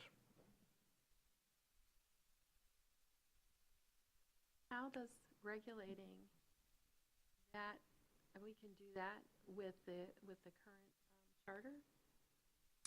Well, I talked to the city attorney today, and if the planning commission wanted to explore some of these regulations, it's something we would have her look through that lens with, And wouldn't it have to be for every single potential thing that could come up? To be determined. It's a great area, as she says. It's never been challenged to set a precedent as to like where's the line is that, because the question came up when her and I were talking. ADUs, right? They're part of a single-family home, but we're saying they have to have the same design element. Specifically in that charter language, it talked about the occupancy of it, but we require owner occupancy. So, but no one's challenged it. So help me walk through this. If we leave it the way it is, you can build a 35-foot flat-roofed house in the front, and you could build a 25-foot flat roof place in the back. Is that correct? Correct. If the back is treated as an ADU, if it's a second house on a lot that's large enough, then it could be built 35 feet. Wait, what? Yeah. The ADU could be 35 feet? No, if it's a second house. Oh, if it's a second under house. what we Is that what passed you were saying yesterday. last night? I think it was. Is an opportunity through creation of a site condo to Right. create something that bypasses ADU standards by treating it as a second house. I mean, this is just how I feel, because I've lived in almost my entire life in neighborhoods like these. And I always loved walking through these neighborhoods to say, oh, look at that cute house that they built in the 1940s, and then, oh, well, there's that mid-century modern of the 1960s, and then I think it just brings interest and historical interest and character to have all these different things. And I really, in hearing all the comments from the public, I don't think, other than Oak Street, I don't think this is the issue. I think the issue is more the look, not just the height or the type of roof, but the look of the house. Are you going to put in the middle of charming-looking houses, no matter what their height is, a box, a metal box? Are you going to do that? That's what I think they're more worried about, from what the comments I've heard, than the height of a flat roof versus a gabled roof. I think it's more the actual look that they're worried about, and that then goes back to the charter amendment again. You can't really dictate a look. I tried to indicate this in the forum piece that I wrote the other day. I think one of the things that people are angry about is that people are coming to town with so much cash in their pocket that they can build to the max anything that's in our ordinances. And so people who live in modest homes and always have in a modest neighborhood suddenly find themselves with a neighboring house that has maxed out all of our things. And so I think it's being expressed as that doesn't fit right. I think it's deeper than that. I think it's a class issue as well. And I think we're going to see more of that, because more and more of our properties in our neighborhoods are being bought up by people who will, build to the max. But the problem is And we can't fix that. They're within the law. They're Exactly. within, They're within the law. They bring their lawyer, and they're within the law. And I don't so think there's a that's lot what we I can think do some of about the that. anger and frustration is on people's, that's after months and months of listening, I hear a lot of that, I think. Steve Nance lives on Webster Street, and he's had an empty lot next to him for all the time he's been on that house. And somebody just bought up that lot, is building a house to the max, next to them. that's a change in the quality of your life. It's not was never your lot. You know, it was always there, but when it happens, it's like, oh, geez. And I think that's what we're hearing as well. I think there's a lot of that. Friends of ours built their dream house on Lake Skagamog, and now somebody's come in and built a house next to it the size of Costco. I mean, it's totally changed the quality of their life. There are security lights on night and day. And again, could zoning have fixed that? I don't know, but I don't think so. But that was part of the fear that came up in that meeting too. How do we prevent people from buying up 3 lots and creating more estates in town? That worries me more than anything. Because I live near an estate. Yeah, I live near an estate, and I find that more troubling than any of these other things. But that's my bias, right? So currently, you are saying we measure 35 feet to the middle of the gable and 35 feet to the flat of the roof. Mhm. And you're all fine with that. So the other thing that comes to my mind when I hear this, and I missed you last night because there were times when questions were being asked that I didn't have an answer for, and she didn't have an answer for, and was pointing to various people who might have had the answer and didn't. I think it's going to be really important as we try to reestablish connections with a swath of the community that is now alienated, is the education piece. And if we use Colleen for that, or whatever, with the pictures, with the explanation, I think when you sit down and have coffee with people one-on-one, you hear what the fear is, you you unpack it, and then with a piece of education, that doesn't seem right. That can happen. But right now, the silos are so tight that we're going to have to slowly pick away at that. If it's I agree with the education because there's some very interesting things that were presented Absolutely. here tonight that most people don't know. The city commission doesn't know it. Right. The city commission should hear these things. I mean, but not just us. I mean, after being hammered for 7 months, last night there was a city commissioner who didn't want 2 doors on the front of the house, and it was like, oh, wait, because you become a bloody stump. It's like, oh, I've got to do something to protect myself here, and so. And I watched last night, and I thought that was an interesting one because if it was a single-family home and it had a nice covered porch with the main entrance and French doors that open, should we prohibit that? That's 2 doors on the front of a house. Right. Right. So it's one of those things that popped into my mind. Yeah. So I do think education is a huge part. The other thing, and I forget where you're going next. Are you going to setbacks? Where are you going next? Width. Oh, the width, yeah. Because the thing that comes up over and over again from a former planning commissioner is something lifted out of the missing middle book about side setbacks. And that came up again last night, I think. I can touch on that briefly thank at the you. end. It's not in the presentation, but I can provide context for that as Yeah. well. So much bad information has been spread. Yeah. So And it's our duty to teach, I think, and not just, dismiss people as fear-mongering. We got to teach them. And teaching us is the first thing. Yeah. You have to teach, but also and I'm not saying this to be mean, and I don't know how to handle it, but there is a reality of property ownership. And and I'm not using Steve as an example, there have been other examples of people who've come before us too, that I've owned this house for 45 or 50 years, and it's always been the same. And again, I went to law school, right? So I think legally, we're lucky. If you didn't buy the piece of land next to you so you could control it, or behind you or whatever, you've been very lucky, because legally, if people are building within a legal document, a code or whatever, there is nothing you can do about it. You may not like it. You may think, oh, well, my life has changed because of it. I get that. But really, there's a limit to what we can do. This is what the legalities are.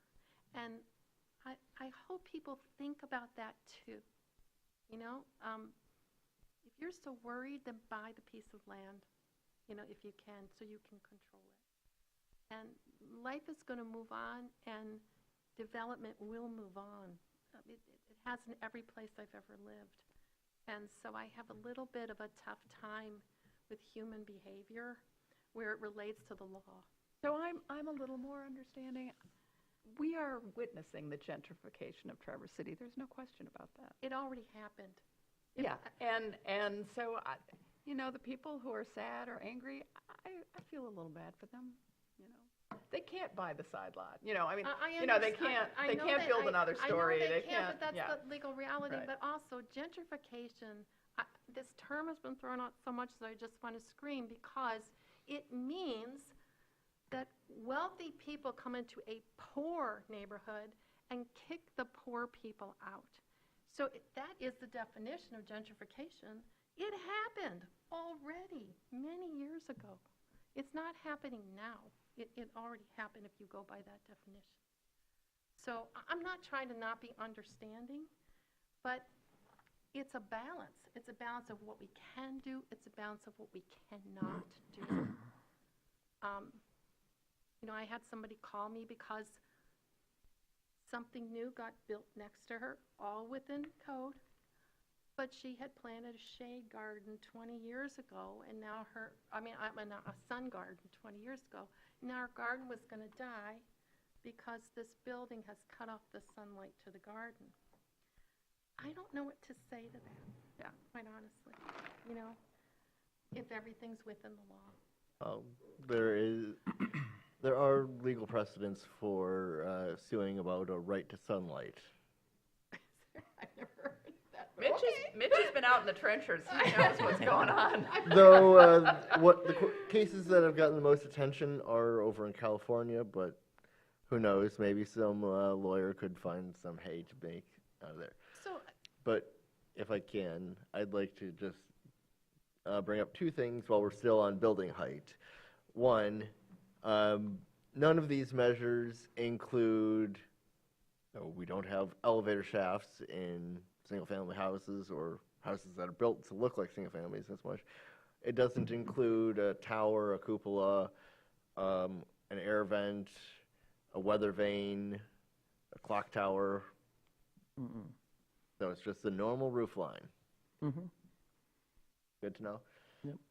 My other question is that frankly, I'd be interested, and this is something that puts the onus even more on the landowner and developer than the city, but in looking at building height from the other direction. Yes, you can say that a two-story house on a block of one-story houses is larger and maybe out of character, but by that same measure, a one-story house on Washington Street surrounded by 2.5 or 3-story houses is also out of character. I can think of one in particular on Washington. Yes, Yeah. that's why I mentioned Yeah. that street. but that's right. And And it all depends on the time in which they were built. well, and I don't know if that particular case, but other places where it's similar, you've got larger houses or houses that are X number of feet per lot or so many height. In some of those cases, it was because there was a house fire or the house was otherwise vacant for 20 years and then was just torn down, and then it was 1955 and people were building a smaller mid-century ranch house rather than the 1880s lumber baron mansion that got built back then. As far as having a minimum height requirement, that could get just as cumbersome as or even more cumbersome than a maximum height requirement, but as I don't know if everybody else received it, I would be interested in having minimum height requirements along certain corridors or in other parts of town. Yeah, I would certainly agree. We've instituted that along 8th Street now and stuff, and I think once we get through these planning projects and have some time and direction, I think that's definitely worth diving into. If I may make a suggestion, I've heard various different viewpoints on pursuing this as a change or not. given that we're going to have at least 4, potentially 5 new planning commissioners in the coming months, Potentially 4. well, we have 3 resignations. Oh, planning You're not- commissioners. Planning Oh, commissioners. sorry. Yeah. Yeah, yeah, Um, yeah. There's going to be more people seated at the table for these conversations. It may take some time because the new commission, whoever it may be, has to get set. They have to have the organization meeting. They have to set their ad hoc or create their ad hoc to make their selections. Maybe we bring this, and for that matter, the next topic, back when we get a full commission and we start talking about our annual goals and decide collectively if that's something that we want to pursue as a priority. Does that work? Yes. Yeah, I think that's a I good have to idea. say, it is unforgivable that you have had openings since June, is it June? And they're not been filled. And I brought it up at the meeting, and no one was taking responsibility, so I plan on continuing to pursue that, We because have another opening. it now. is, I know, it is not acceptable that that happened. And so I don't know if you talk about that at staff meetings, and if it's, I don't know where the ball was dropped, but it's ridiculous. So, I appreciate your statement. yeah, Yeah. I did too. As somebody that has been nominally on the ad hoc to appoint another planning commissioner, Oh, you have? yes, but we haven't had meetings to interview a sufficient number of candidates. Is it that there's not enough candidates? No, Oh. but it's scheduling, and I don't know how much of that comes down to the availability of time, or even scheduling when the scheduling happens. It doesn't If it- matter. Shouldn't have gone on for 3 months. Yes. No excuse. Indeed. All right, so I think we've agreed that we're going to wait. And I don't, from my perspective, I'm comfortable with this because I'm appreciating just the educational opportunity to have the conversation. I think there's value in that alone. So with that, we'll move on to lot width. So the concern is people coming in, acquiring numerous adjacent lots, combining them, and then building a house out of scale with surrounding structures, which I completely understand. I've had the chance to talk to the clerk's office, so when someone wants to do any kind of boundary line adjustment, so that's a land division or a combination, they go through the clerk's office.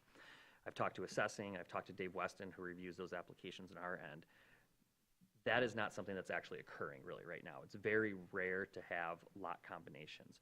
First of all, you have to have, like, I hear the example all the time of, well, what if someone buys 3 homes and wants to build a very large house?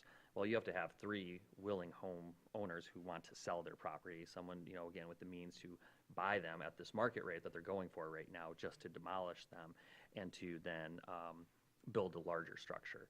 So, what we're seeing more than anything are splits, because there's more value in splitting a lot and building 2 homes than buying 3 homes and ending up with 1 home. Even some of our larger examples that we have out there that people reference, so for instance, there's one on Monroe Street, that was not the result of a lot combination. That was an existing large lot, and so they kind of were able to max out some of their stuff there. So most of the time when we see combinations, we're seeing that with commercial properties. So 124 and 125 and 145 Hall Street. Those are 2 separate properties that were combined. Well, it's a condition of their land use permit to build a Novo's Hall Street development. The other one is where Marriott Tribute is, so 211, 221 Grandview. Those parcels were combined for a larger commercial property. And so I say that because I do understand the concern. Again, speaking with a member of the HDC, the concern was, well, what if an investor comes in and wants to do that? I would imagine that you're going to make more money renting 3 properties than tearing them all down, losing that overhead, and building 1 and renting out 1 property. I could be wrong, but It will be less likely to be an investor so much as somebody that is very wealthy and wants to put their mansion somewhere, in which case they'd be further limited as far as location. Say they'd want waterfront and might try to combine several waterfront parcels. and that's what the assessing office told me, working with their partners in the county, like, that's where they're seeing the big homes, is where you have that land to buy, because, we are fairly built out. We've looked at those maps where our vacant lots are, and there aren't many, so you really do have to get, property acquisition to occur before you can do some of this. But it was something that has been discussed, so I wanted to bring it for conversation. So one thing that we could possibly explore, and I'd want to look at this more with Lauren, is establishing a maximum lot width, which may prevent that from happening. So you couldn't combine too many lots to make a real large one, because really it's the width of the house as perceived from the street that makes it feel out of scale. And I'll show you the example here in a second. You know, you don't really perceive the depth of the house. So if someone wanted to build a large house with depth, you know, that doesn't have the same impact on the character of the neighborhood, or again, that public realm that we've talked about. So, you know, one idea that you could take is establishing similar approach to the front setbacks. So you could look at each block individually and determine, okay, what is the average lot width? And then, you know, what's a good range from that average that we're willing to accept? It would take a lot of work. I don't know, again, given the infrequency of combinations happening, if that's worth it, but that's a direction that you guys can provide for us. But, you know, one thing I want to point out is there is a lot of variation that already exists within our blocks in terms of lot width. And, you know, there could be concerns there about nonconformities. And now all of a sudden, if you set you have to be within, you know, 10 feet of the average per block, and there happens to be an existing very large lot, well, that's now a non-conforming lot. So now that property owner has the burden of, anytime they want to do an improvement, likely having to get a variance from the BZA and stuff like that. So, you know, cost-benefit analysis there. So here's one house that has been mentioned, and it's weird how, you know, one project, this was 21 years ago when it got approved. Where's that? It used to be referred to, it's on 6th Street, the Inman House. You'll recognize it from the front. It is a very large house. It is maxed out. If you look right here, let me get a thing. What is the impervious surface This area is on most, Yeah, impervious surface and 100%. that? No, it's not 100%, but it looks more than 50. yep.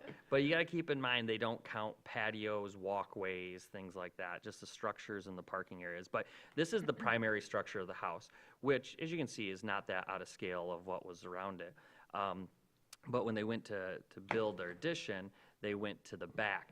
Now, you'll notice that the addition is It's no set back. wider than the house? What's that? It's no wider than the house? No, because it was non-conforming, this original structure. It's too close to the property line. Yeah. It doesn't meet the side setback, so you can see where it's set back there.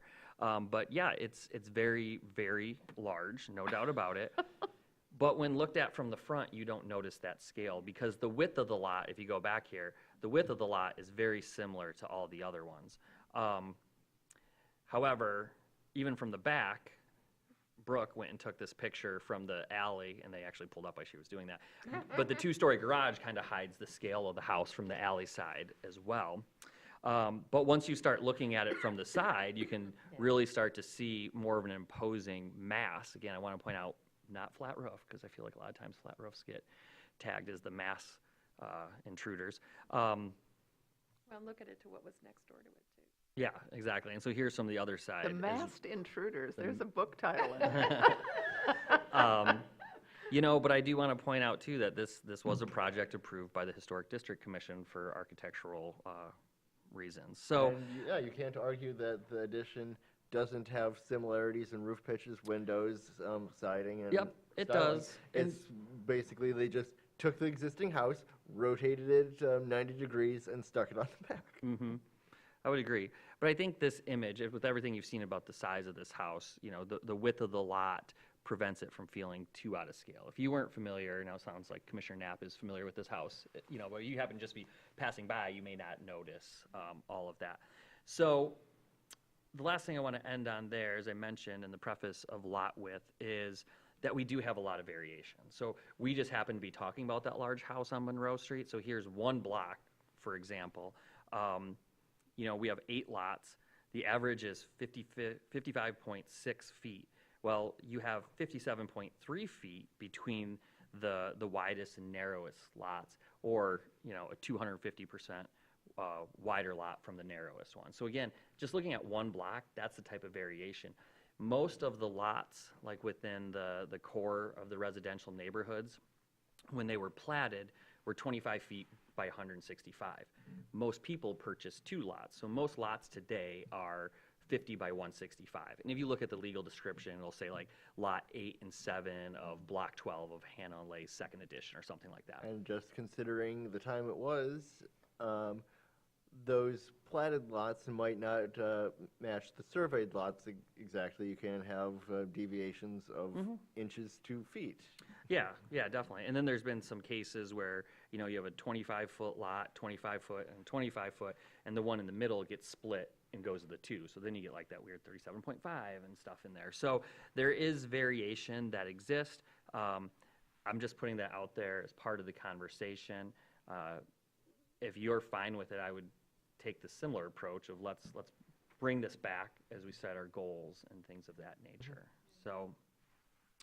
Yeah, one thing that I've mentioned to you before, but I would be interested in, not saying that we're replatting because that is entirely too much work, but if there are ways that we can facilitate cleaning up irregularities in lot width, say, where you've got, if I'm looking at the base of the peninsula, a lot of places where how wide a lot is hard to define because you've got strangely angled lots. If we can encourage lot adjustments in a way that make those parcels a little more rectilinear.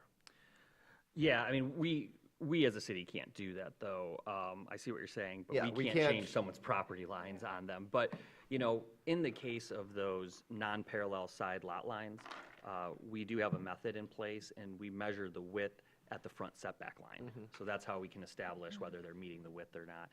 Because there's a few places where we do have cul-de-sacs, which typically have those type of pie-shaped But I'm lots. thinking about, with what we passed last night, if you're looking at what is potentially now developable area, you might have, okay, if you slice off 10 feet of this parcel and the back of this parcel, then you can put something there, but either way with parcels as they are now, because there's inconsistent width and it doesn't have a nice, neat rectangular shape, it doesn't allow for that development.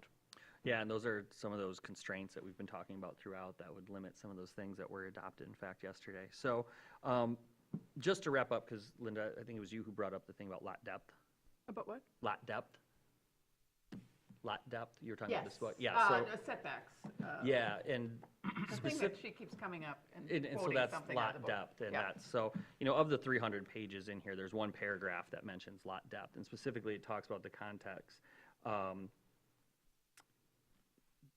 When you have,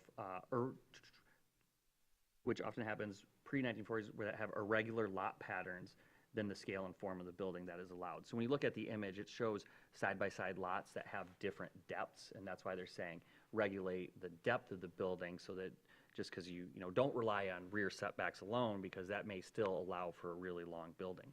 However, that's not really applicable in Traverse City. So one reason is, for most parts of the city, what do we have running along the rear property line? Alleys. So you can't, they're all the same depth almost, 165 feet. Now, some blocks are different, but they're all pretty much consistent because the alley runs parallel to the street right away. So that's one thing that limits that.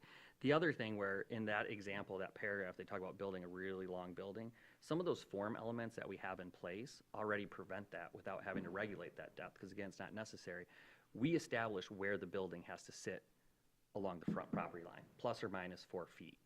All right, then we have an impervious surface limit that's going to cut off how far back you can go eventually. So you're already indirectly regulating depth. So this context of how they approach it with a specific regulation due to irregular lot depths isn't really applicable.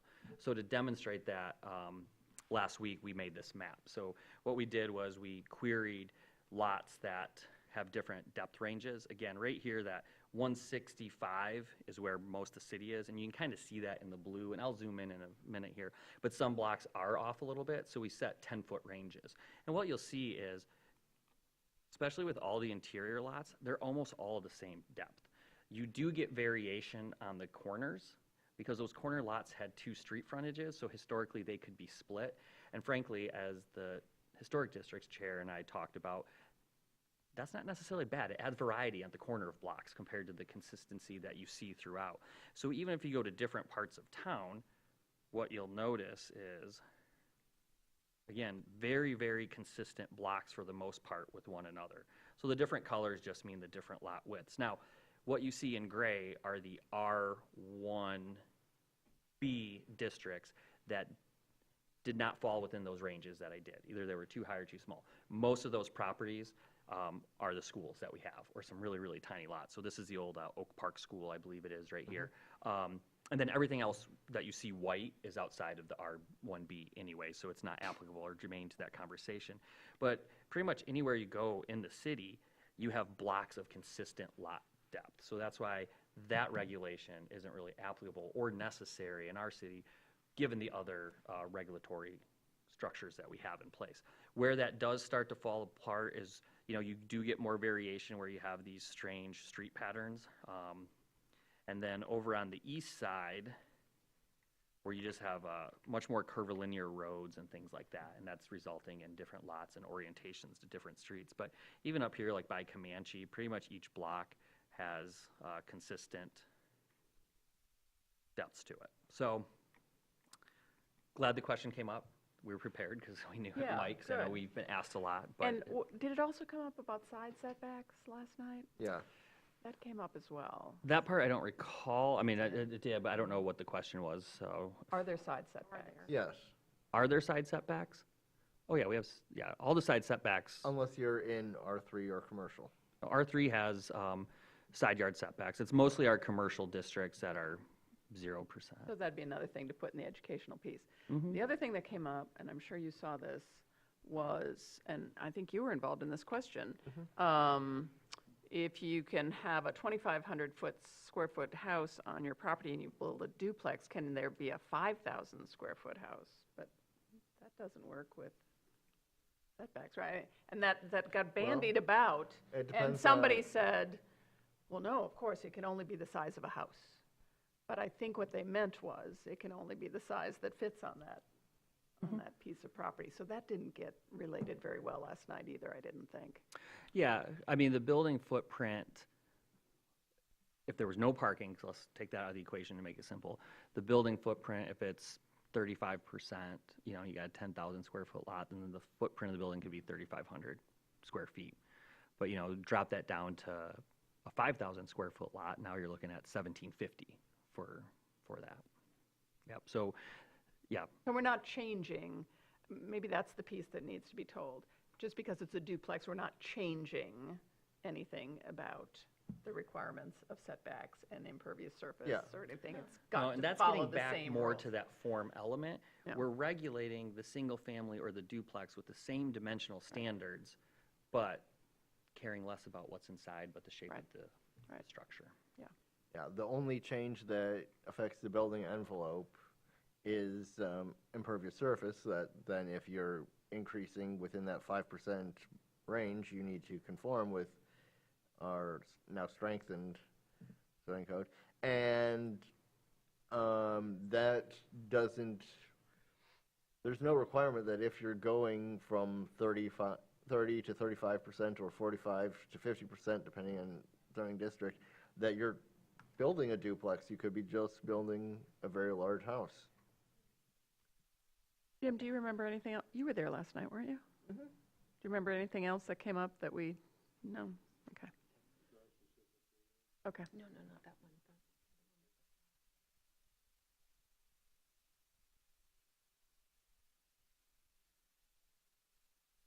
So, at least for our zoning code, from my reading, it would work, but maybe you know of some reason other than just finances and construction practicality. Is there a reason that somebody couldn't purchase one of the, or maybe they already own a lot on the base, at the base of the peninsula, which is R1A, and because their lot is over 4 acres, develop a house that's 35 feet, maxed out with setbacks, and through that have a single house that's 100,000 square feet in area. Yeah, that's probably what happened on Skigamog. I don't know what you're talking about. You do? Yeah. There's not a single house in Michigan over 100,000 square feet, but But it could. yeah, in our zoning.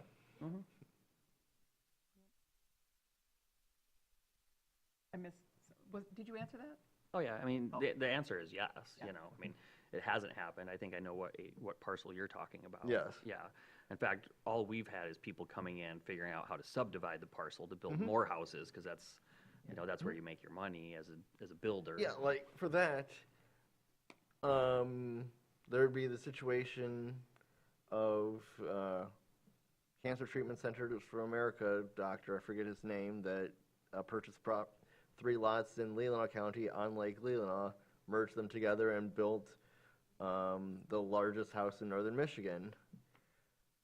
But that's a very rare case of how many people are in that situation, and that's why he ended up in a expensive for the township fight about what his tax assessment really was, because he argued, okay, you might say that based on square footage and lake frontage and whatever, that this is a $28 million house, but there is a very limited number of people that can actually purchase a house for $28 million, so I'm going to say it's $6 million.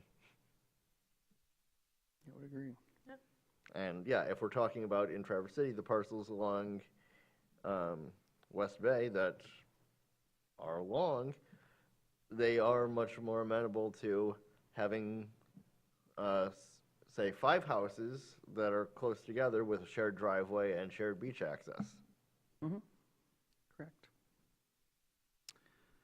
Well, that's all I had on this. Very informative. Well, thank you. I'll leave you with one quote, and I keep this in my actual zoning binder. And I reflect on it sometimes when we're talking about regulations. So regulations can and often do have unintended consequences, especially if the regulations are too strict or onerous. As we make plans for healthy, attractive communities in Grand Traverse County, we need to critique the existing regulations and ask, are we requiring too much? Are we unnecessarily making the cost of living and doing business in our towns and villages too expensive or difficult?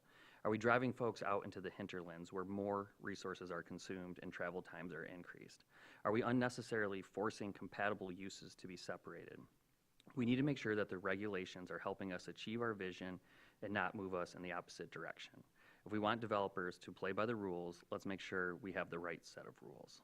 And that is the quote by Russ Soyering that I keep in my binder. So, and I reflect back on that a lot as we talk about regulations, and going back to the beginning, when Lauren, the city attorney, and I were talking, what are the problems we're trying to fix? We're talking sometimes about solutions before we fully identify the problem, and as we bring this topic back, maybe at the first of the year, we can kind of focus on that mindset, or that way to phrase it. Maybe we need to take another step back, which it was something like that in that quote, is what do we want? Mm-hmm. What do we want to be? Mm-hmm. And then move into other questions. I would agree. Which is why I think people brought up the master planning process coming first. Even though that doesn't prescribe Does not. changes. It Does Yeah. not, but it does It only supposedly does show a vision. so much, Yeah. right? Isn't the housing chapter already done? Yes, Yes. Isn't it all already done? basically. Pretty close. I mean, all of it has been written in draft form, Yeah. yeah, and reviewed. There are ways that a master plan could be used as a cudgel for zoning, which is saying, for example, if you have predominantly single-family housing in a given neighborhood, even if you have duplexes and triplexes, it could stress that that is the prevailing character and what the city is endeavoring to preserve. Again, Again, in terms of education, I mentioned last night, and I hope it's true, that you're seeing excited people coming in with options or ideas of things that they had wanted to do that might be able to be done now. And let's keep those in the forefront and maybe feature those in the Bay Brief as well, or something. Right? Yeah, definitely. I will say Dave had a handful of calls already today, just kind of inquiring, like, so based on what happened, tell me what's possible type thing. Yeah. It's making people think. So. Yeah. I think Chief Teller may have had a question. Oh, do you have a question, Chief Tubb? Yeah, just real quick. Thanks for the quote there, by the way, Sean. That was awesome. The regulations, and maybe it's a little philosophical, but I get frustrated sometimes being on the board because we're almost 100% reactive. Something happens, and then we go, well, that's not right. So we got to, somehow figure to bring that back over here in the middle and bring that over here in the middle. And it would be nice if we, could not rely on, or not have to be like that all the time, reactive. But the flip side of that is if we go out there looking and anticipating what might go wrong or what might not be the correct thing, and then we kind of get into a fuzzy area as well. So trying to find that balance is a challenge I work on. You know, I'm getting better at it, hopefully, but it's you know, to be reactive, but also anticipate, but not be overly so either way. Yeah, it's definitely a balance. I appreciate that. Any more discussion, questions, comments? We're going to move on to announcements then. Yeah, so I have a couple. First, as you guys know, Topher Martin, due to a change in his job at the state, had to resign last week. It conflicted with the meeting dates, and just didn't get the opportunity, but like to publicly thank him for his service and appreciating his voice at this table.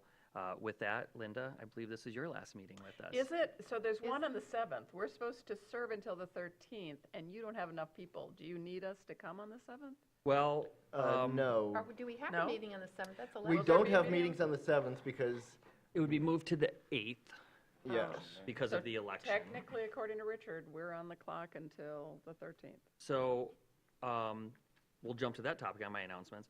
Right now, we don't have anything scheduled for the 8th. We may, depending on some master plan stuff. So I don't know for certain. I'm willing to come to give you a quorum. Okay, We're I gonna do appreciate that. So, But just know if we don't see you there, we also Yeah. have appreciated your voice and setting the tone and demeanor there. And Mitch, we don't know, you know, Yeah. you're up for an election, so, and you're a city commission liaison. We could see you on the 8th. We could see you today. We could see you for 4 more years. We don't know. So just know that whatever happens, Mitch, you've been appreciated as well. As you demonstrated today, you take extreme time digging into and reviewing information and research and things like that. So yeah, we have had a lot of turnover on this commission recently for a variety of reasons, and more to come as, you know, there's elections coming and things like that. So Potentially, as of this time next month, we could have only 3 voting members of this board still here. Yeah, I mean, until the city commission starts making appointments, I just want to say it's really important that if you can't be at a meeting, you let Sean or Laura know right away until we can fill all these spots. But on that note, per bylaws, the seat isn't in somebody else's hands until a new person has been That's- appointed. that's So true. any of the 3 people that had resigned could have shown up at this meeting and still been able to vote. That does bring up an interesting point, though. I guess you still have to be on the city, because the rule is you stay on until the city commission fills the spot. So is that true for Linda? Can she, even though she won't be a commissioner anymore, can she still stay on? I guess not. 'Cause she's not. Yeah, It's a weird well, it area. would, Because the- here for the Because city. she's not, Yeah. she's not appointed. Yeah. That only applies to the appointed yeah, members. and that would go into effect until November 13th, which is the organization meeting, which would change who the city commissioners true. that sit on this are. But at November 8th, if we had a meeting, that would be after the election, but before Yeah. the new terms have taken effect. Both of them could come on November 8th. Yeah, technically. Okay. Any other announcements? Yeah, a couple others. Wednesday at 4 o'clock, the Mobility Action Plan Leadership Team is meeting to review the revised draft. They've already met before, provided edits. Those have been incorporated. The intent is for them to give it their final blessing and recommend moving it to the Planning Commission for that review process. Similarly, the master plan is wrapping up. That leadership team is meeting 3:30 on Wednesday. They'll, Thursday, thank you, be reviewing the action plan items for the next 5 years, what the whole process has kind of led to pointing us to. Of course, it establishes a vision and goals and things like that, or guiding principles, but these are some of the action items. With that getting incorporated, that process for review will begin as well. So hopefully, again, we get those planning commissioners set. Still, you've seen it in packets before, and it's been pulled, but the Ida Tompkins building, working with the party that is engaged in negotiations with TCAPS right now. Met with them yesterday. It's really coming down to their decision of when they want to apply, and there's a lot of strategic things, but they're looking at having that rezoned. A new thing is we recently got informed by Housing and Urban Development that based on the census information, we are now a Community Development Block Grant, or CDBG, entitlement grantee, which are federal dollars that we are now entitled to of up to $372,000 a year for various programs. I have a kickoff meeting with the Detroit Field Office tomorrow, I think, at 11 o'clock, to learn more about that. So there's different ways you can use that money. Our interim assistant city manager, when he was in Farmington Hills, they used it for housing rehabilitation programs throughout the city. So I'm looking forward to learning more about that. Yeah, it does have a lot of paperwork. It's federal money and a lot of annual plans. But you can use some of that money to pay for the administration of it. So the county gets some money and they use Venture North for it. So we'll be having a meeting with them too to talk about administration. We did interview 2 candidates for the deputy planner position on Friday, both great. We have a third one who got a little fender bender that day, so that's been rescheduled. Everything's fine, but yep. And I'll keep you posted on November 8th. You know, it is hard with the small, if we have no real action items to vote on, I don't really necessarily want to bring you in. We'll wait till we rebuild the commission and start doing our work again and get there. So that's all I have. Good. Nothing about a week and a half ago? Oh, last month's been a blur for me. I don't. We had the planning conference? Yeah, we did have the planning conference. Mitch was there. Debbie unfortunately couldn't attend. Laura came. She brought her pumpkin purse. That was a whole thing. It was a whole thing. It was a whole thing. But it was good. I had the opportunity to lead a presentation with Suzanne Schultz of Progressive AE on, navigating change in a sensitive community. It was fun. We took a different approach to it in that. 7 dad jokes. Well, at the conference, everyone's sitting there doing lecture style. So we're halfway through day 2 after lunch, and Suzanne had a great idea. She's like, everyone's going to get tired. Let's just pretend we're at the bar having a conversation. So we just talk to each other instead of talking to a PowerPoint. A lot of great tours, great turnout. Next time they circle back here in a few years, we're going to try to convince them to host it in town, not at the resort, now that we have more venue space. After all, we spent 3 days talking about walkable communities. I think we could walk from the Bijou to the State to the Opera House and things like that. Well, there was the downtown walking tour, but then you need to drive downtown Right, or to get there. have a shuttle bus. Yeah, and they would run shuttles at night to downtown. Like, maybe you just need to move it downtown. So There's also a housing conference coming up towards the end of this month. Who's going? I'm going. I'm going. Jerry and I are doing a presentation with Aspire North on mapping to show where housing can go, so we'll be there for some of it. And in the next 3 days, there's Michigan Municipal League's conference, also at the resort. We are conferenced out. We are conferencing. Okay, well, I think no public comment, obviously. Yep. So does anybody else We've got a jacket. Anybody else have anything to say for the greater good? Then we are going to adjourn this meeting. Thank you, everybody, for your participation. Thank you, everyone. I'm an architect, real estate. Oh, yeah. Yeah. So